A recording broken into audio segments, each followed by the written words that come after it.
company called Creative Healthcare Management, and we consult with hospitals all over.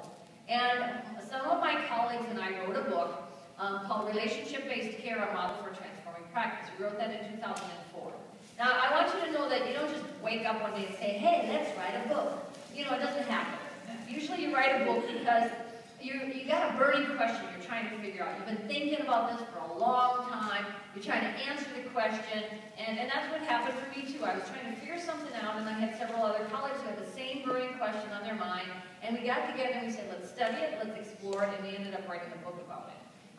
And so I wanted to share with you a little bit about what kind of got me into this. In the 90s, I was doing a lot of consulting work, and I don't know if any of you remember the 90s. But anyway, in the 90s, we did a lot of customer service stuff in healthcare. Do some of you remember that kind of push for customer service and patient focus, something, you know, whatever. So we did a lot of that, and I was involved in a lot of that. I did a lot of the, you know, the motivational speaking on customer service, and I would go out and do the customer service training programs and all that. And what I started to see was that some hospitals I go to, I teach them some of the customer service things, and they really got some good outcomes. They had good results and better outcomes and care, and it was great.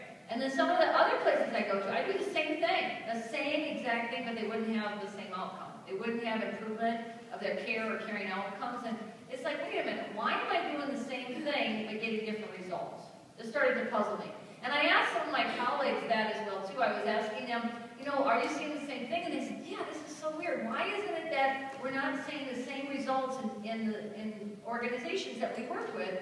And we started to explore that. And we started peeling back the onion, and we found something very, very interesting.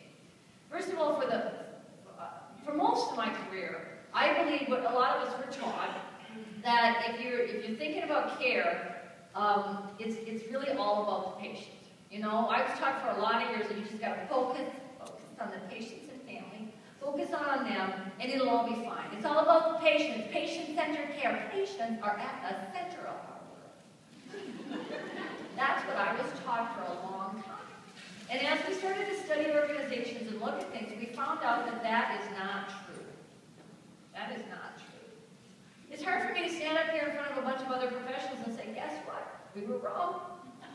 It's not all about the patient. And people look at me like, what's wrong with you? What is wrong with you? Did you not see the textbook in nursing school with the circles and the patient is in the patient? Did you not see that diagram? Did you not go through orientation? They have a saying, patient in the middle. Patient is at the center of everything we do. It's all about the patient. It's patient-centered care. And I'm here to tell you, we were wrong.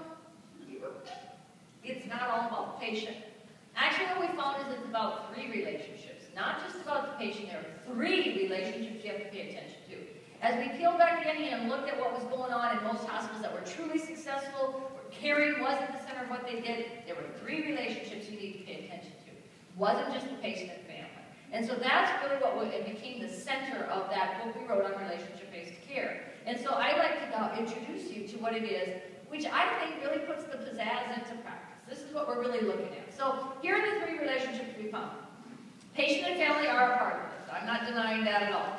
But there are three relationships: patient and family, self, and colleague.